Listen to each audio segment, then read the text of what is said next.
अब वो कहेगा कितना ले ले, बोलेंगे हेल्थ इंश्योरेंस सर अपनी जरूरत के हिसाब से लीजिए, फैमिली हिस्ट्री के हिसाब से लीजिए, 10 लाख 12 लाख 15 लाख 20 लाख 25 लाख 50 लाख। लेकिन लाइफ इंश्योरेंस कितना लेंगे, वो ह्यूमन लाइफ वैल्यू के बराबर लीजिए। किसके बराबर लीजिए? Human life value. सीख लीजिए ह्यूमन लाइफ वैल्यू। उनकी लिख दीजिए एज। एज मान लीजिए है उनकी 30 साल, और पूछ लीजिए कब होंगे रिटायर। रिटायर होंगे 60 साल पर। अपने से कुछ मत लिखिएगा, जो बताएं वही लिखिएगा। बोलिएगा सर आप महीने का कितना कमाते या सालाना, आपको महीने का बताएंगे तो 12 से पूरा कर दीजिएगा। एनुअल सैलरी, उनको एनुअल अर्निंग, वो कहेगा बिजनेस में कुछ फिक्स नहीं होता। आप बोलेंगे सर कुछ तो कमाते हैं, कुछ तो घर ले जाते हैं, तो एनुअल उनको क्या कमाते हैं। मान लीजिए वो कहते हैं हम एनुअल कमाते हैं 6 लाख। कितना कमाते हैं? 6 लाख। तो पीरियड घटा लीजिएगा, 7 साल माइनस 30 साल, तो 30 साल आया। अब ये एचएलपी हो जाएगा 6 लाख गुणे 30 साल, 1 करोड़ 80 लाख। मोटा मोटा आप बोलिएगा सर 2 करोड़, 1 करोड़ 80 लाख से 2 करोड़ का आपको टर्म प्लान चाहिए, इंश्योरेंस चाहिए। अगर आपने पहले से कुछ इंश्योरेंस रखा है उसको घटा लीजिए। हाँ, ऐसा मटेरियल फैक्ट एक ग्राउंड है। जैसे किसी इंश्योरेंस कंपनी को पता चल गया कि आपने डेट ऑफ बर्थ कम लिखवाई थी, अलग अलग डेट ऑफ बर्थ। कई लोग होते हैं ना कि जिनका आधार कार्ड में अलग, पैन कार्ड में अलग, तो क्लेम को रिजेक्ट कर सकते हैं। वो सारी चीजें मटेरियल फैक्ट है, जिसकी जानकारी अगर इंश्योरेंस कंपनी को होती तो आपका वो पॉलिसी इशू होने में बाधा आती।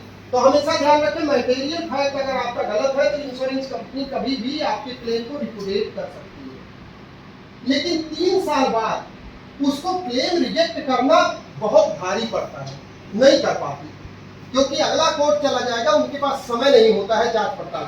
8% की एफडी मिलती है और महंगाई है 60%, तो आपको रियल रिटर्न कितना बना? 1%, 1 से कम। रियल रेट ऑफ रिटर्न का फार्मूला जानते हैं? 8% महंगाई, 8% रेट और 7% महंगाई, तो नेट कितना प्रॉफिट हुआ? 1%। लेकिन नहीं, 1 से भी कम हुआ। क्यों नहीं बाबा? नहीं, क्या कर, real rate of return note कर लो। रियल रेट ऑफ रिटर्न ये क्या है? 1 plus I upon 1 plus R upon 1 plus I minus 1 into 100। कितना मिलेगा रेट? अरे अभी फार्मूला नोट कर लो। रियल रेट ऑफ रिटर्न, यही सब नहीं बोलते हैं आप लोग, इसीलिए मजा नहीं आता क्लाइंट को। आप क्लाइंट को एक सवाल दीजिए, 8% एफडी, 7% महंगाई, कितना मिला? बोलेगा 1%। अब जो टाई पहन के आया है ना, वो अंग्रेजी बोलने वाला, आप स्टॉक वाला, अब वो मिल गया आपके। क्या सर आपको रियल रेट ऑफ रिटर्न नहीं पता, कैसे 1% मिलेगा? बोलेगा मैंने बीटेक किया, नो सर 1% मिलेगा। यही तो दिक्कत हो गई, इसीलिए आप अपनी स्टॉक डाउनलोड कर लेते हैं, एडवाइजरी लेते नहीं है। मिलेगा 1% से कम रियल रेट ऑफ रिटर्न। नहीं सुना आपको? हमारे जैसे आदमी जरूरत, सच बताए। इंडस्ट्री से काफ़ी टाइम से हम लोग हैं, अलग सेगमेंट में काम करते थे, ट्रेनिंग वगैरह अटेंड करते रहते थे।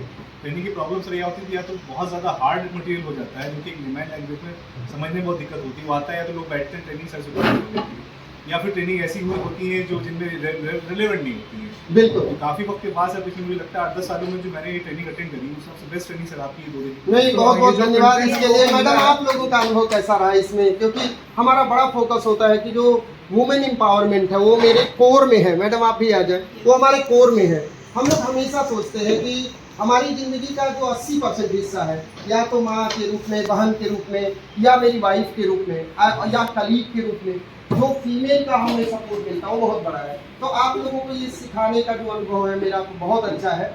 आप लोगों को कैसा लगा? इसमें सीखने में आसानी रही या कोई दिक्कत आई? बहुत अच्छा सेशन रहा। इस वर्टिकल में मैं 2 साल से हूँ, ज़्यादा तो नॉलेज नहीं थी, पर काम करते करते थोड़ी पर यहाँ पे जो बेसिक्स कॉन्सेप्ट क्लियर हुए हैं वो उससे मुझे बहुत अंदर से कॉन्फिडेंस आ रहा है कि अब लग रहा है कि हाँ अब कुछ अच्छा होगा। और अब इसकी मैं आप तो पटना से और सब जगह से, आप भी प्रयागराज से, तो कैसा लगा मैडम सर आपको? पहली बात तो बोरियत नहीं महसूस हुई, वरना हर ट्रेनिंग में सो जाते थे हम लोग। तो ये ऐसी ट्रेनिंग थी जिसने हमको जगा के रखा और बहुत कुछ सीखा। जो पॉइंट्स हम लोग छोड़ देते थे, वो जो माइंडेड वाले पॉइंट्स होते हैं, जब हम किसी का इन्वेस्टमेंट करते हैं खुद का करते हैं, तो वो चीज़ सीखी।